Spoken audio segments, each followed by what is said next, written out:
All right. Hello, everybody, and welcome to the grand finals of Stay at Homestory Cup. That's right. We had an awesome best of 5 series here at the end of 4 days of non-stop StarCraft. The amount of games that come out of this tournament are insane. The amount of good ones is incredible. And let's take a look at this grand finals and break down as we cast it exactly what happened. In the bottom left, in the red, the Zerg player, it's Serral. In the top right, in the blue, an incredible run to this point, though we did have a near miss against Sol. It's stats. Now, basically, I've actually watched this series live. Well, not live. I actually watched the video of it when I woke up after it was live. There's obviously European time zone. It was on in the middle of the night for me while I was sleeping. But there was some great insight from Rotterdam, Raynor, Loco, Lambo was on the call. I'm actually not sure if Raynor was on the call for this one. I know Lambo was there though, and I actually think a lot of the great insight in this series from their commentary came from Rotterdam, as he was very well versed in these build orders. So no hate on Lambo and the others, but definitely he gave some good insights. So shout out to Rotterdam for having awesome commentary as always, and I'll be seeing if I can add anything to that. But who knows? Maybe we'll just echo exactly what Rotterdam said live, because he made some great analysis of what went down. And I personally was just very curious to see how this matchup would go, because they've played so many times before. I think going to this series, Stats had won 2 of their head-to-head series, as Serral had won like 8 or 9, something like that was the matchup going into it. So obviously very Serral favored historically, but if you think about it, very rarely has it been a one-sided stomp. It's always been, 2018 World Championship Grand Finals, right? It was a 4-2. GSL versus the world, 4-3. Lots of these close score lines. It just felt like Stats often, I think, for me anyway, it felt like he ran out of builds, and Serral was like too good at kind of just scouting, seeing what's up back in those old days. These days, though, what makes it so interesting is for a while, the interesting part was, hey, is Serral going to get his 400th ZvP victory in a row? Nowadays, it's actually a lot more interesting, because it's more, can he deal with the Void Rays? Can he deal with the very diverse openings that Protoss players are bringing out? And how exactly is he adapting to those? For now, his Overlord does go up there, and I've talked about this scouting, and Serral's the one guy who's adapted it. No other Zerg has yet. Maybe Lambo started doing it. Maybe he's heard me ranting about it. I don't know. But poking up there. So most Koreans put their Stargate right in the open where you can scout it for free. So very nice scout for Serral. Sees the Stargate immediately. Now, he took this third up here, this triangle third, after his natural was blocked. Takes that one afterwards, and he's building a third queen already. Now, you're going to notice he's only got 1 worker on gas. Let's see if he does the same Raynor / Lambo super late put back on gas against this. I have an inkling that he will. I wouldn't be surprised to see a 4th queen very early as well. Now, that Void Ray is on the way. The Adepts, do they find anything? Doesn't look like they did. 2 Adepts going to shade on in between the bases. Ling speed is about to kick in. There's only 6 Zerglings right now. Where are those Zerglings? 4 in the main, 2 up in the third base. Ooh. All right. Oh, he accidentally mistargeted there. And he could have got 2 drones. He gets 1. So 1 drone does go down. Second gateway in the wall. That Adept does need to sit itself in the wall. Void Ray going to clean this Overlord up. And that Overlord did confirm that it was an Oracle afterwards. Now let's see, how safe does Serral play here? So far, he's got 2 queens in the third. He's only got 3 queens. Okay, cool. So he focused more on drones than queens, which I really like. And obviously had to build a few more Zerglings than normal. So totally understandable. And nice quick third base here for Stats. He's building a Twilight actually before the third goes down. Really subtle. But if you see that third base isn't started by 4 minutes 10, that's already a late third in the current meta. You're like, hey, what did you squeeze in? Why isn't that down at 350, 355? What did you squeeze in before that went down? Now, Serral might not notice that. It's such a narrow margin. You really would need to be keyed in to realize that that's a quick Twilight, which almost always means quick Adept. So 4-gate Adept is going to be the follow-up. Oracle does come in. 2 queens are in position here. And it's going to get a drone. Shouldn't find any more than that unless it finds rallying drones. But Serral quick to steer those drones away. Oh, he's taken a lot of damage, his Stats. Ouch. Ouchie, ouchie. It's very important to keep this Oracle alive, because with the Void Ray Oracle build, this is your only real mobile scouting and way of checking what's up. Glaives does start up here. He's already at 5 Adepts. What the heck? He's already warped in 2 in the back. He's going to go to 4 gases now, but rather late. He's got a pylon coming down. This is a perfectly mapped out build for stats. Another pylon at the front. You've only seen 1 Oracle so far. This is where Solar and then Raynor as well, both very active with their Zerglings in this scenario to confirm the follow-up. Serral seems like he's dead set on doing something already because he's not scouting. So this is something, I pointed this out actually in the Zerg vs Terran series against Cure. Whenever he has an attack in mind, Serral doesn't scout nearly as much. He plays a little bit of a simpler style where he's like, yeah, you're doing Stargate, that's Stargate into 3rd base, cool, I'm gonna do my build. And it's gonna be a big Queen Roach walk. He's gonna do the Soul Stroll. So this is a 46 drone Queen Ravagerling attack, a giant attack. Now, obviously, this destroys Adepts. I've seen Parting run across with his Adepts, shade on top of the Roaches and the Queens and just die. And I've been like, are you stupid? Stats is not stupid. He must have seen Roaches popping with the Revelation in the main and with the Stasis Trap there because he's shading around the left side of the map. His other units, he's already building shield batteries up in the natural. Just going to evacuate that 3rd base. The Void Ray will kill some of those Zerglings as they take that down. Now, this is a ton of Queens. He's bringing so many Queens. This is 1, 2, 3, 4, 5, 6. He's bringing 7, 8 Queens against a single Void Ray. That's too much.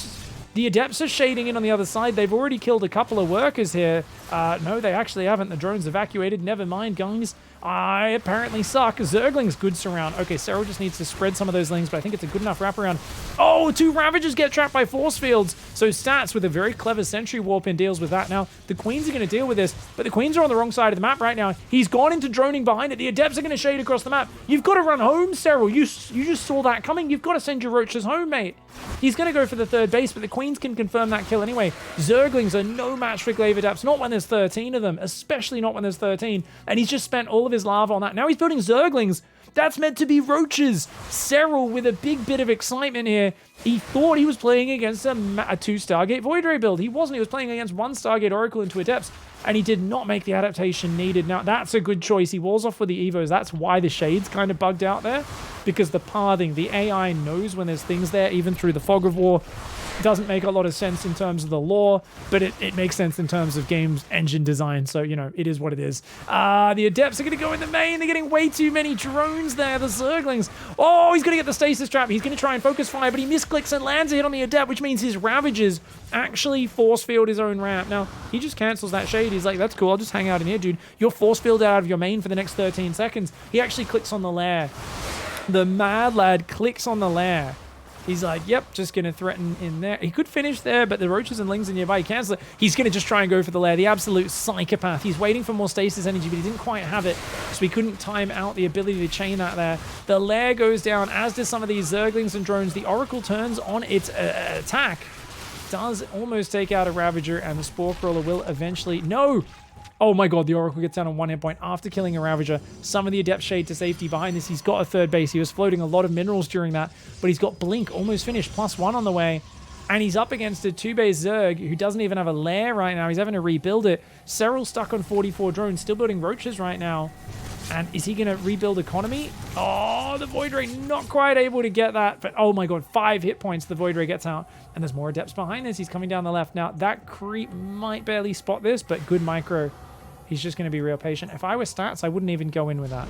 I'd send like a Stalker or a Hallucination forward. And if I see Serral coming forward, that's the only time when I would actually send that in. Now, look, yeah. The Void Ray and the Oracle. He's going to go for the Creep Tumor. The Roaches are going after him there. Roach speed is not done. It's just started, in fact. The Void Ray and the Oracle will get out of there. And a good cancel on the Shade. Pulls back. 3rd base is up, 58 probes versus 44 drones. Serral's going all in. He's like, okay, let's just go all in here. I mean, to you, it looks like I could be droning because the base that I'd normally be redroning, it's hidden in the back. So he's like, well, I naturally have my low drone count kind of hidden from you. So this should be good for me. So Stats moving out right now is not going to be good if he gets surrounded by this giant Zerg army. He's got to get back up that ramp. He sees a swarm of Zerg coming forward. He loses a couple Blink Stalkers for that. Biles do break the force fields, but there's more behind that, and those 2 Roaches do get punished. They get trapped. These Adepts still ready for a counter shade, remember. It can actually be spotted on the minimap. Serral's aware of them being there. He's going to try and deal with it. A few Lings and a Roach. Ready. But he's still massing units, and there's a Robo Bay on the way. So he's going to get Disruptors out and have the easiest time of his life. I think Stats' basic army is enough to hang on, especially if he makes just more Stalkers and Sentries. And Yeah, Serral's going to try to push with +1 range and roach speed. It's a timing. It's just not a good timing. He's so behind after all that adept damage. And you know what? Serral just stuck on one track here in this game, a little bit too focused, thinking this was going to be a 2-star play, but a lack of Zergling scouting and a lack of confirmation checking what he was up against. Got a little bit lazy. Adept drop in the main at the same time. He does actually get a nice little surround here. Battery overcharge does go down in the back. He's going to have to bile that down, is Serral. He's trying to bile down the pylon, and Stats actually doesn't micro the shield battery onto the pylon, but he's got another pylon in the back. It doesn't matter. This Immortal up front is never going to die, not with a battery overcharge healing it, and that is an absolute monster. Damn. Game 1 to Stats. All right. Let's go straight into map number 2. A quick one there, and Serral going for what I thought was a pretty good timing attack plan on that first map, but not actually scouting enough to confirm that's what he was actually up against. And definitely, I think he just sent those queens home. I mean, he could have gone with 3 queens. An Oracle and a Void Ray. Send 3 queens, send the other 5 home, keep injecting. The problem he was having that he wasn't even injecting behind that push. As far as I could tell, he only had 8 queens on the map, and they were all walking across the map.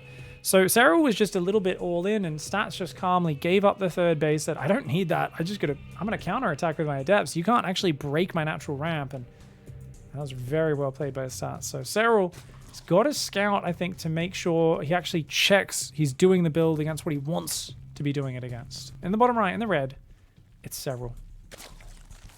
You can't always get 100% confirmation of that, but the fact that he's not even really trying with either Zerglings, like Quick Overseer going ahead of the push, and even when he sees the Adepts, it feels like he's adapting a little slow. So I think he needs to have his transitions out of his timing attacks mapped out a little bit better. And I was talking about this in my cast of the Cure series, where I really feel like Serral has an issue with that. I really feel Serral has an issue with not having his transitions mapped out. When he runs into a situation that's not favorable, he's just a little bit slower to react than he needs to be. I think that scenario he found himself in, totally fine. You've got roaches, you've got, a few more queens than you really need for the scenario, but having roach tech out is all you need. Just have enough roaches to defend the adepts. If you can kill his third, you're in a great position, but definitely was in a bit more of a standard game than the heavy Void Ray sort of game he thought he was in. In the top left, looking spectacular so far. The last couple of tournaments for him have been absolutely awesome. Stats. Stats was very close, remember, to taking down the world champion Raynor in their series. I can honestly barely remember what happened. Oh no, Raynor busted in with a lot of silly pushes, didn't he? Now I remember. We did a video about those pushes. I did a video breaking those down. It was talking a lot about the pushes in the Zest game, but he basically used the same ones in the Stats series before that. And you know what? Stats has had time to prepare and adapt. So I've seen Stats use Disruptors before as well. He was heading towards Disruptor Tech in that last game. Admittedly, not off Void Rays, but off Blink Stalkers. And he does go for a Stargate once more. First Adept's going to come out across the map. Notice Serral always sends 3 Zerglings to chase the probe, and he splits 1 Ling off. She tries to scout on in there, where this time the Overlord didn't go over to check because the pillar is further away. So he's going to try and get in with this Zergling, and oh, the Adept lets it in! The Adept's like, oi, get back here! And that Zergling's like, nah, he's giving the finger over his back, and yeah, gets in there, sees the Stargate. Doesn't get to see what's coming out of it. Does Serral try to save the Overlord now, or does he send it in to see if it's Void Ray or Oracle? It looks like he's sending it home. Oh, on a rather interesting path, too. I would have just sent it straight back, like, this way. But let's see, where's the Void Ray going to look? Void Ray does start up. 2 Adepts going down the left side of the map. Ling speed, nice and quick here for Serral. Third hatch, he's got a creep spreading from the main, creep spreading out front the third base.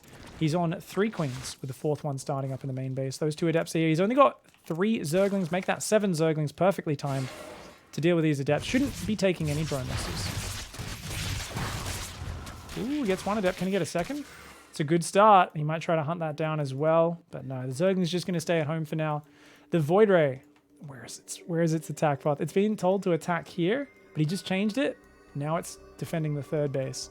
Having lost an Adept already, Stat's going to be nice and conservative. See what I'm talking about? 3-minute 50 third base. So this is the standard build from Stats. He did pause probes for a moment, just for a second to get the Nexus started. Restarts probes. He'll go 3rd and 4th gas. And then he'll start a second Stargate either here. He might build it over here. Yeah, I think behind the natural is where he likes to do it a lot of the time, so that it's kind of in a separate area to his other Stargate. This is just, yeah, stock standard, same thing as S does every game. He'll start 2 Void Rays, then he'll build a Forge, a Twilight, 2 more Void Rays, +1 charge. And that's your standard Void Ray build. So this time around, Serral is not blindly going for a Queen push. He's making Overlord speed. He's getting a Roach Warren for a bit of safety. He's just droning on up very well. Oracle's going to come in towards the main. He should be more than well prepared. He's got 2 Spore Quills up. None in the natural, though. And that base is undefended. Oh, big mistake here for Serral. Does do a nice Spore trick. Saves one of them. The other Queens rotate back. Extractor trick as well.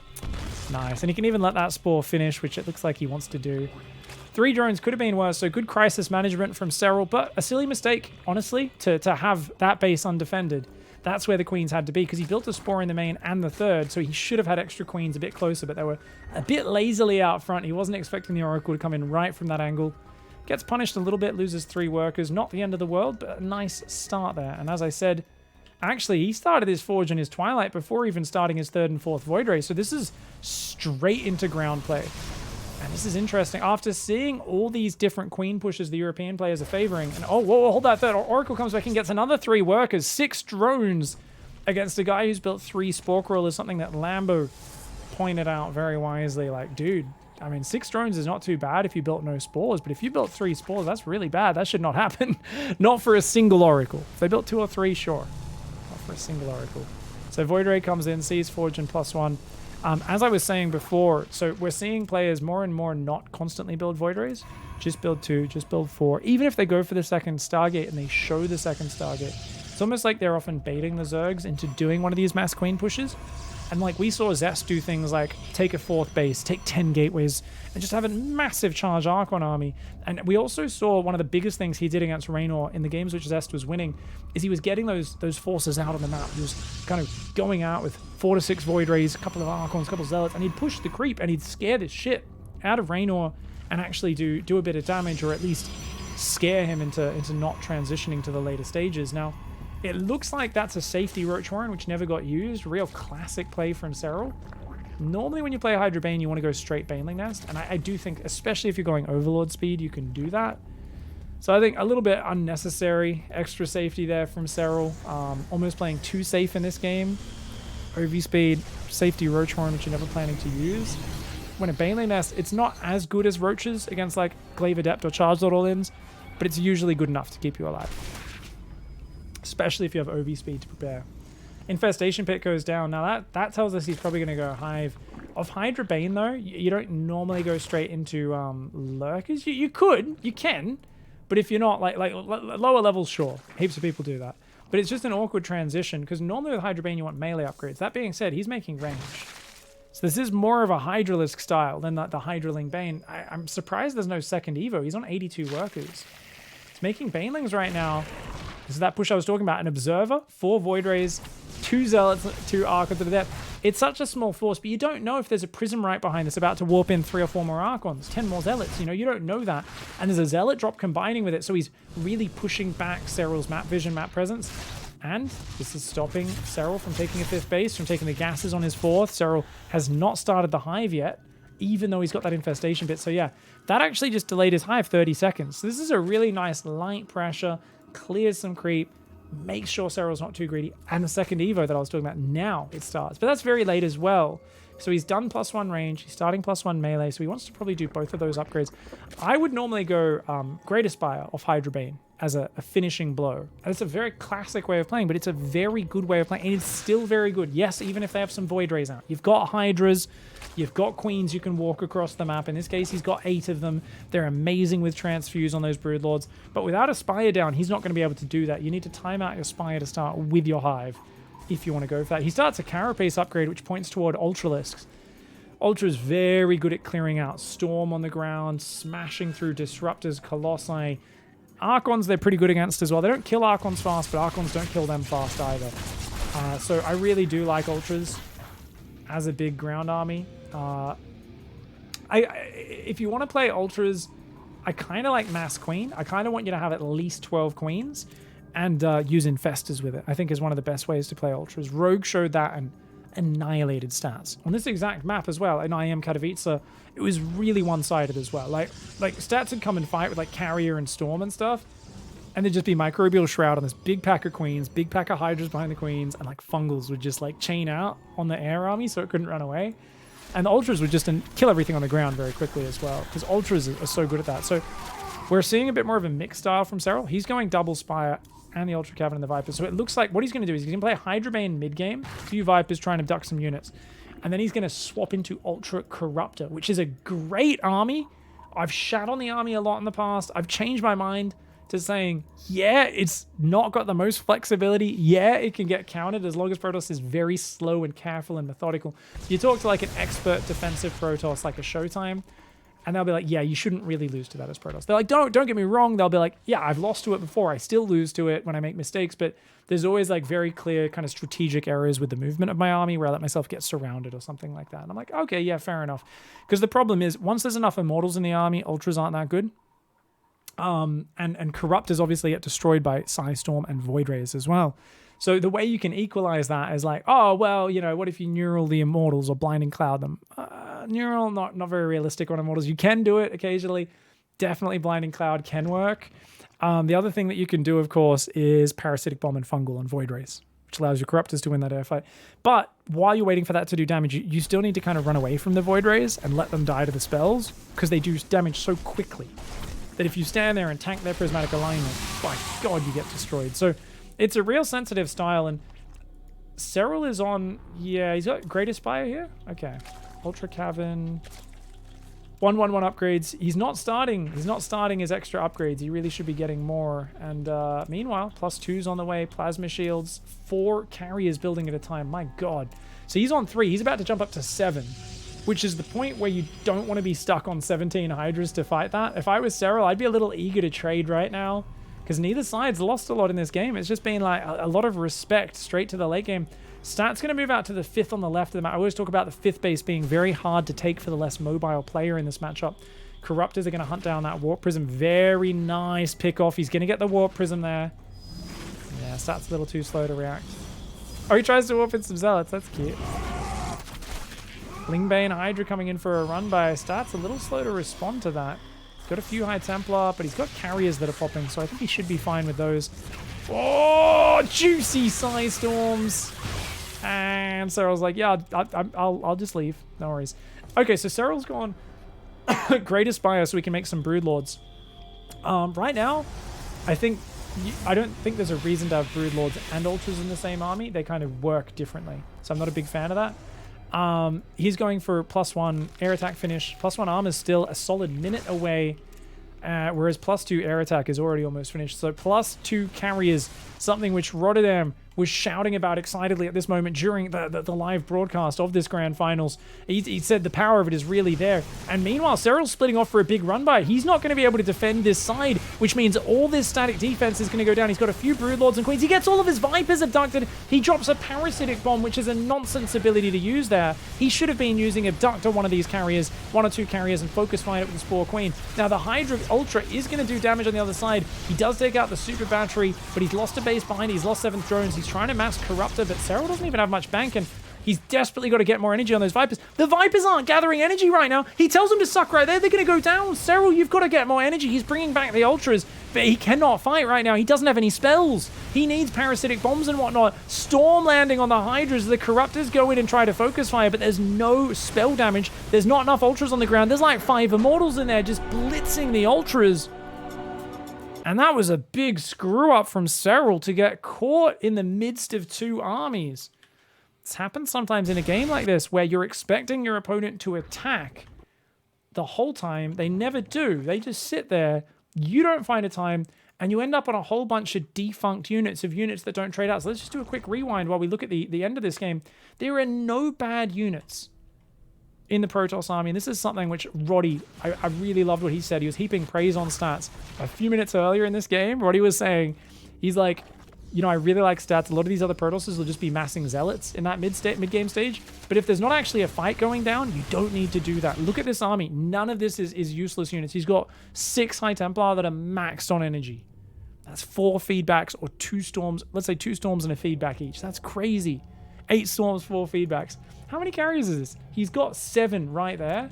And did he have more? I thought he had more building. Maybe not. Guess not. But he's got a giant economy, no zealots, nothing useless. He's got 1 oracle that's still back there. He's got 1 observer, 4 void rays, 5 archons, 4 immortals with +2, which are just ultralisk slayers. And he's only got a few ultras, does Serral. So I really wish, like I said, if Serral was going to play this style, he focused on just Queen, Hydra, Infest, Ultra. Because that means your early units, your Queens, your Hydras, are able to contest at this stage. You just drop Microbial Shroud across this. You stand your fucking ground. The scary thing, of course, is the Immortals. But if you get enough Ultras with maybe some Zerglings and Banelings in there to just wipe the ground army one time, reset the Immortal count, then you're all good. But without Microbial Shroud, I mean, look how much damage all this does. And he just never has the Corruptor count. He's got like 8 Corruptors out. They don't even have +1 armor yet, which is a huge bummer. And this is just a beautiful timing where Stats has this great maxed out army, and Hydras are not really a unit you want in this sort of fight unless you've got Microbial Shroud and enough units in front of the Hydras that will kill all the High Templar before they can store them to death. That's just not the case here. His upgrades aren't that good. A lot of them aren't finished. No Infestors out. The Vipers all got feedbacked as well. Maybe if he could have abducted some units. Serral just caught completely out of position. That's a 2-0 advantage for Stats. Already finding himself up 2 games in this series. He only needs 1 more to close it out. It's going to be on Submarine, where he looks for the clean sweep. I don't think he's ever come anywhere close to clean sweeping Serral before. I'd need to go look through their head-to-head results, but damn, man. Goes for a 14 pylon. Where? That was a 13 pylon on the low ground, so he's ensuring his probe can get across the map real early, and does do the chrono boost there to make up for the fact that he skipped a probe early, but then he chrono boosts earlier than normal to catch up. This is Stats. And his opponent in the bottom right side of the map, in the red, the Zerg, it's Serral. Now, you could argue that he could have done a 14 pylon and still got here to block in time. But Stats did this to ensure that even if Serral went for, say, a 15 hatchery, it would have been blocked. So it just makes 100% sure that hatchery has to get put down on the 3rd. Just makes things more awkward. Just really does disrupt the Zerg's opening. Means there's a lot more of drones running from the Nat main all the way down to the 3rd base. Really does annoy those Zerg players. Now, Stats here still doing a classic opening. We haven't really seen any pro gamers adopt the parting opening. I haven't seen it in any matchup, PvT, PvZ, or PvP, except for parting. We're still seeing 16 gate, 17 gas, 20 Nexus, 20 Cybercore. So notice he's queued up. That's his last probe for now. So he's not going to add another probe until he goes Nexus, which is 2 or 3 seconds late. A little slow there. Cybercore, and then immediately after starting the Cybercore, you see there's no probes building right now. Cybercore, and then he's going to resume probing. And then he'll take a second gas, add another probe, and then he'll build a second pylon. So the second gas goes down. We're going to see another probe queue up. And this classic build. He likes to put his pylon over there a lot of the time. Ooh, he's going to put it back there? No. Okay, that tells me it's likely to be a Twilight or a Robot. It could still be Stargate here. Just, I feel like they almost always put their Stargate over here, and Stats especially has done that in both games so far in this series. Now, his probe is being very annoying, harassing the minerals this whole time. Did end up getting away with 5 little shinies. Says, I'm going to take these home. They're mine now. The drone's like, you know you're an asshole, right? Probe's like, yep, that's my job. Programmed to be one, mate. You're literally our enemies. Zerglings are going to come out and going to go straight across that map, or at least one of them will. Of course, that's the single scout that Serral likes to split off. His Ling speed's on the way. He's fully pulled off gas. So these 3 Zerglings do force the probe back off the map. It's going to be Stargate one more time. Okay, he's just hiding it a little bit more in the back, which I like that adjustment, because so often Serral's coming in with an Overlord. Now, Serral actually sent 2 Overlords across, so I think he's playing no OV speed this time. Oh, he gets in! Overlords can just go home now. Okay, cool. If I was Serral, I'd just send both my Overlords home, because there's going to be a Void Ray, you know that. So that's not a very quick route home. That's going to die to a Void Ray. This one is going to fall back. It looks like down to the south somewhere. He's clicked it there. They're still both in the danger zone, and he's not going OV speed. So I'm a little critical of what that is. I'm like, Yeah, and the Adept's even moved out to spot. He's like, yeah, there's an Adept going south. Overlord going south. So he knows that if he builds a Void Ray after this Oracle, he can go deal with that. Adepts arrive just as Ling Speed's about to finish. Oh, loses a Creep Tumor. Serral got to be annoyed at that one. Drone's forced to pull backwards. He doesn't want to run forward with his lings there because he only had a few lings and he knew he wasn't going to be able to kill the Adept until the Shade kicked in. So he said, why hand kills to it? They've already got the Creep Tumor. Just let him run in, let the Shade, if he lets the Shade expire, cancels it, then we can jump on him. Oracle comes out. Second Oracle on the way. Okay, Stats is going old school, dude. No Void Rays at all. It's a small map. It's a map where a lot of players are worried about Queens walking across the map. It really is powerful for that sort of strategy because it's such a short rush distance map. So Oracle's going to come on in. He's going to... Ooh, he comes in from behind the natural. 2 Queens up there, though. Doesn't find nothing. Twilight does go down, but that's pretty standard here. And it could be Glaive Adepts, but like it could be anything, really. 4-minute Twilight's not particularly crazy. Keep your eyes on both players right now. Serral will be making a decision for a Baneling Nest or a Roach Warren in the near future. From what we've seen so far, I think it's always going to be Roach Warren. Only 2 Queens here, and that's 2 Oracles. Uh-oh, get out of there, drones. 2 Queens, not enough to defend that. 3 Workers go down just for a few hit points. Spore starts up there, as does a Roach Warren. So Spore Crawler in each base. He's going to play a little bit safer. 3 Queens there, 1 Queen in the third, 1 Queen in the main. And he does have a 6th Queen on the way as well. So a good Queen count here. DT Shrine goes down immediately. That's a very quick DT Shrine. So that, of course, is very good if your opponent does a Hatch Tech Queen walk across the map. They're not going to have any mobile detection. DTs keep you alive. There's no Robo, so he can't really use it for any standard Archon drop. He can also, of course, just run Dark Templar in. If the Zerg moves out to attack, you run a DT in each mineral line, even if they have spores there. Which, of course, you forced with your Oracles. There's always a chance to do something.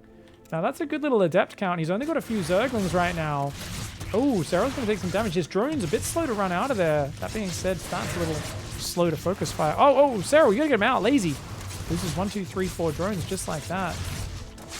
And he's just going to shade out of there. Forces a whole lot of Zerglings. Yeah, look at that. Like an extra 20 Zerglings get built. So Serral forced up to 25 Zerglings. Not really what he wants at this stage. Now, the Oracles are going to fly on in there. They do take a bit of a bruising from the Queens. Overlord flies in the main base. Sees Stalkers and Sentries. You know what style you're up against as Serral. You're up against Stalker Sentry.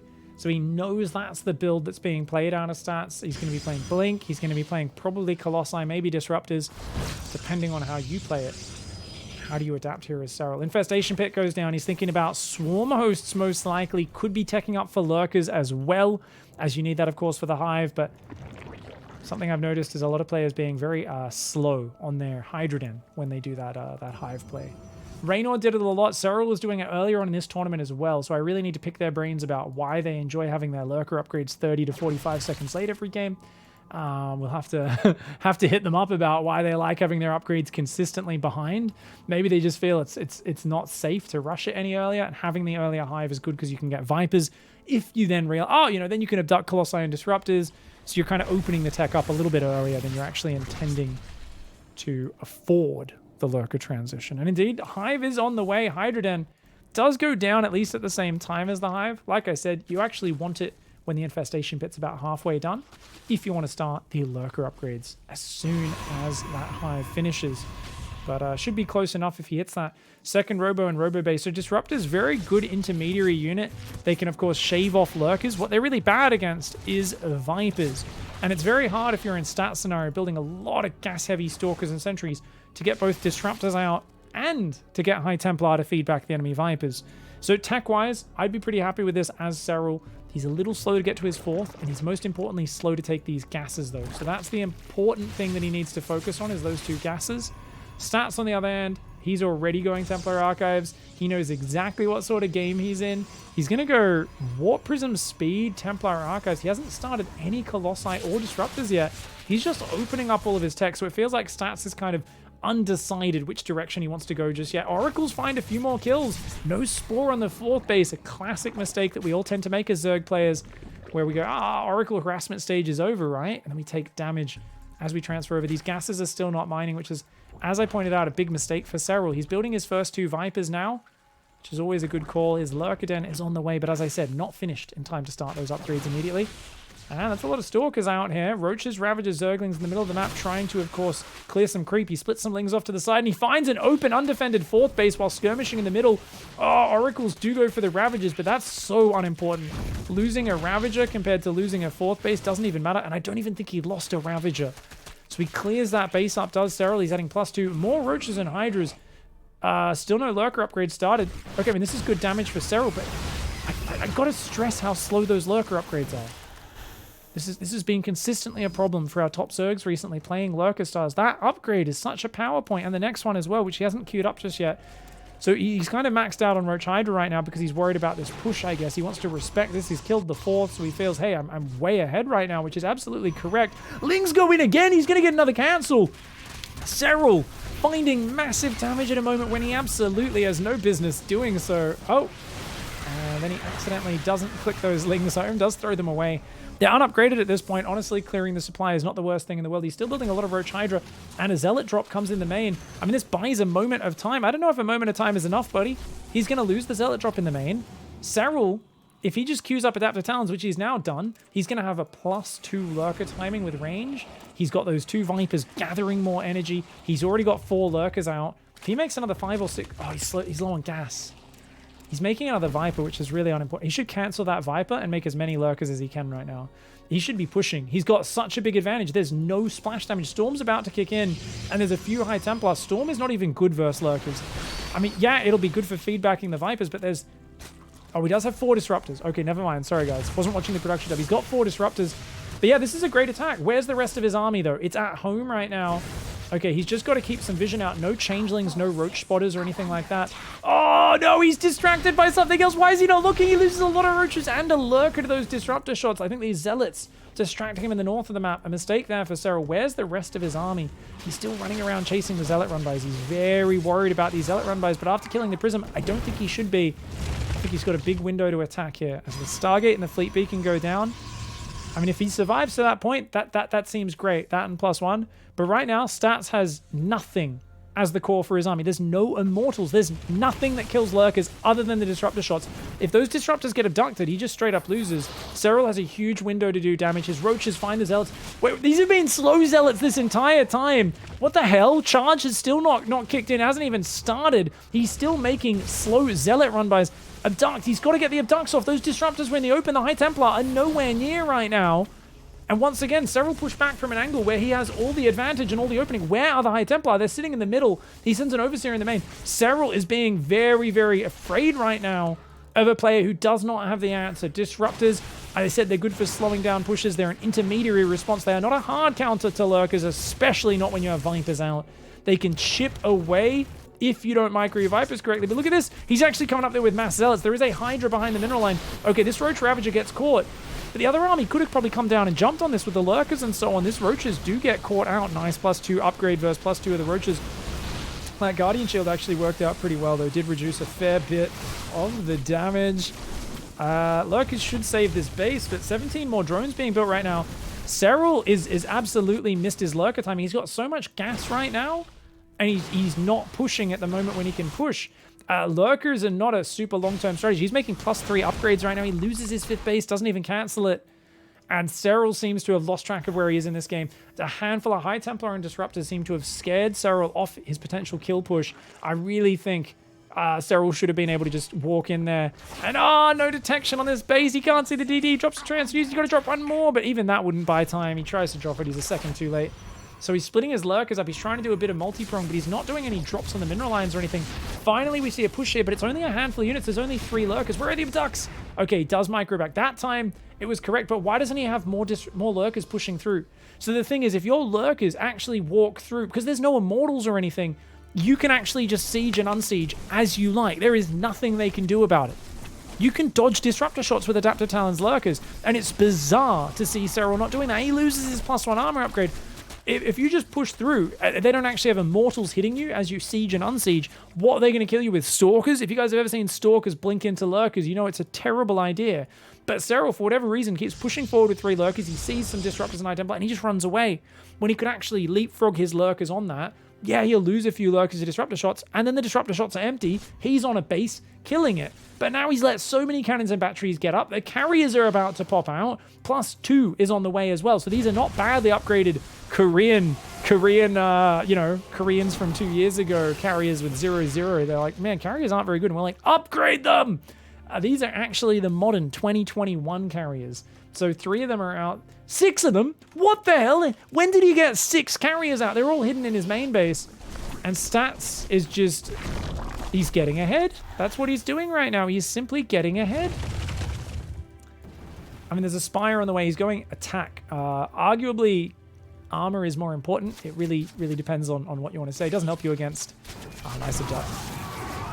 Armor doesn't help you against Storm, but it does help you against those carriers a lot.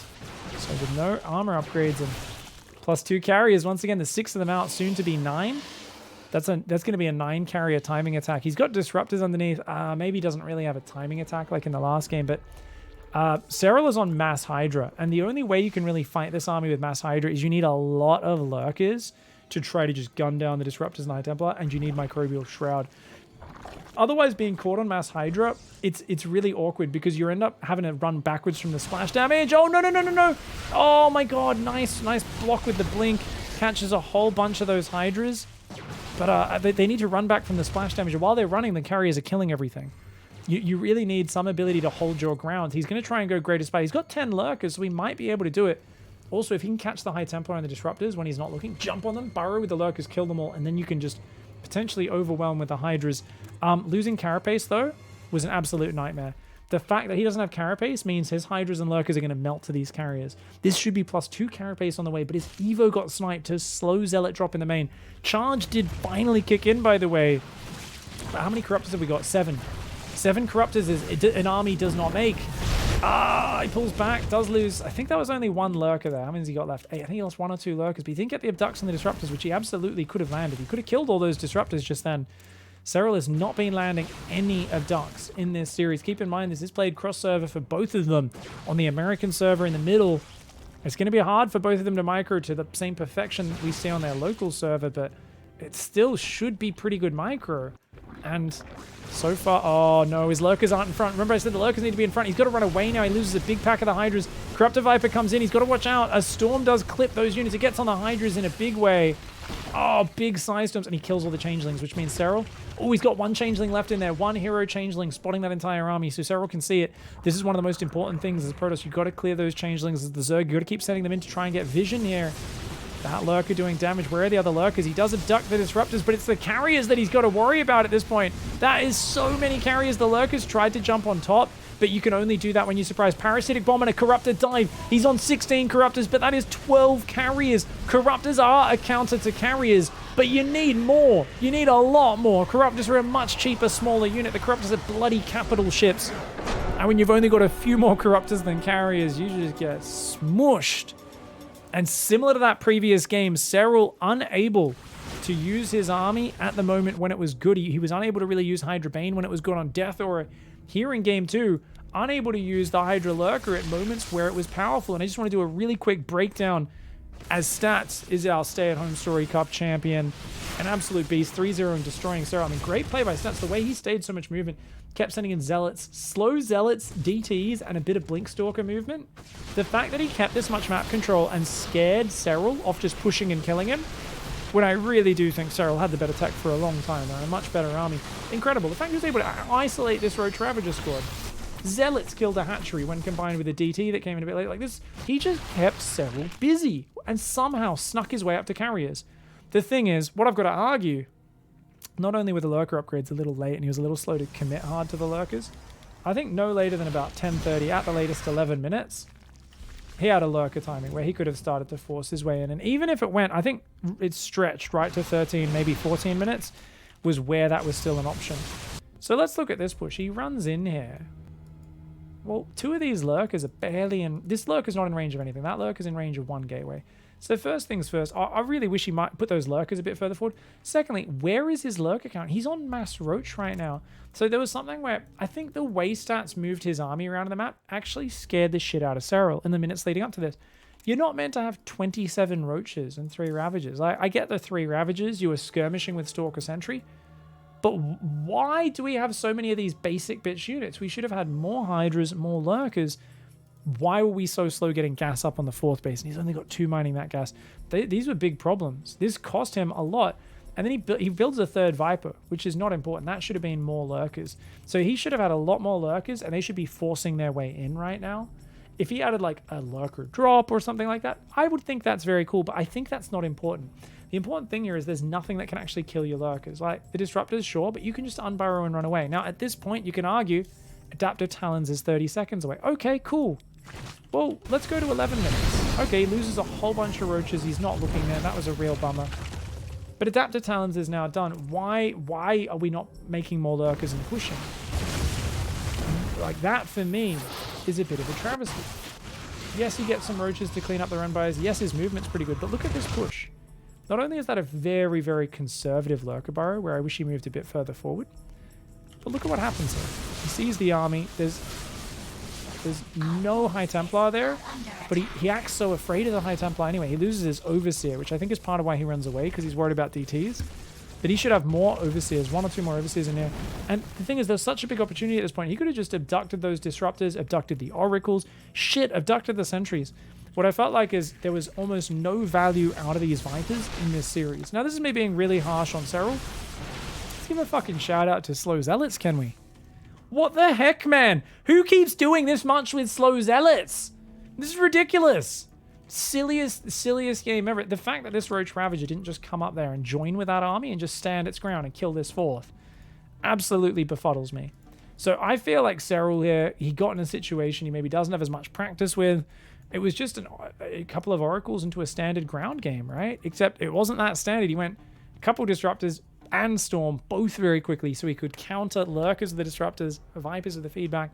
The thing is, you can still push through that because there's no core of Immortals. It's just a bunch of shitty Stalkers and Sentries. So I do think he missed an opportunity a few times. He lost a lot of Roach Ravager inefficiently there. His whole army got pulled back like 4 or 5 times. And Stats was able to, without ever even maxing out or going close to max, defend a maxed out Zerg player for like 5 minutes. And then be like, oh, I've got 6 carriers with +2, by the way. At which point Serral was like, how did this happen? So I think Serral gave a bit too much respect for Stats. He looked a little bit scared of him, honestly. It's one of those things where there's something, when you're in the player's shoes, you don't get to see everything on the map. And another guy can just be intimidating. And it felt like Stats had that intimidating air. It felt like all of his feints, Serral was biting on them. He was like reacting to them. He was like, I'm going to build another 10 roaches. He's on the map with Stalkers and Sentries. He's going to push me. He's going to kill me. Like, he was afraid. When he was actually in a great position, he didn't need to be so afraid. So a little bit more, I think, confidence in the face of a very scary player like Stats. A bit more confidence with his pushes. Stop just running away. Rotate into the middle. Abduct some shit. Burrow some Lurkers. Make more Lurkers. Push forward. Spread through the splash damage. And bloody kill them. I do think there were some opportunities here. Sadly, he did not quite get them, did he? And that is it. It is what it is, isn't it? It does go that way sometimes. Thank you very much for watching, guys. I hope you enjoyed this cast here of this grand finals of Stay at Home Story Cup. Appreciate the love. Thank you very much. Comment on your biggest surprise matches in this tournament, your matches that you enjoyed the most, and I might get a chance to cast a few of the ones. So if there's any really awesome sleeper matches that you guys want to see cast from Stay at Home Story Cup, mention it in the comments, and I will take a look through them. Thanks for watching, guys. Catch you next time. Goodbye and good night.